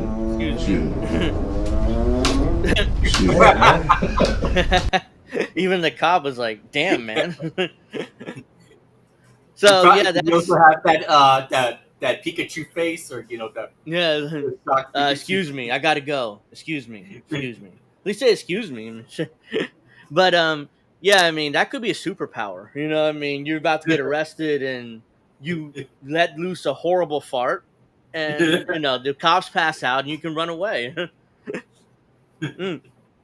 Yeah, so that could be a superpower. So if he perfects it, you know that could work. It's so. You're being charged with it right now. That's why we're bringing you here to talk to you about it. I'm being charged with it. Yeah. Excuse me, guys. Damn, man. Damn, man. It could be a superpower. Sounded like a cow or something. It's like one day is going to be a superpower if he perfects it. But yeah, so I just wanted to play a couple funny videos before we go. I wanted to thank everybody very much for watching. Please like and subscribe. We'll be back with you next week. Same time, same place, same channels. I know. And what else? Yeah, Pro Wrestling Talk is tomorrow at 8 o'clock with me and Steph again. We'll be talking about pro wrestling and all this other stuff. So, and we'll hang out for a couple hours. So I'm going to thank Alex for joining me again. Appreciate it. Love having you on. Let's try to get Snow and then Crab on it if we can too, and maybe. Yeah, I mean, I'll reach out to them and see whether they can Karen, come on next week. You know, maybe Karen too, or some others. Yeah. Tomorrow, be there or be square. Yep.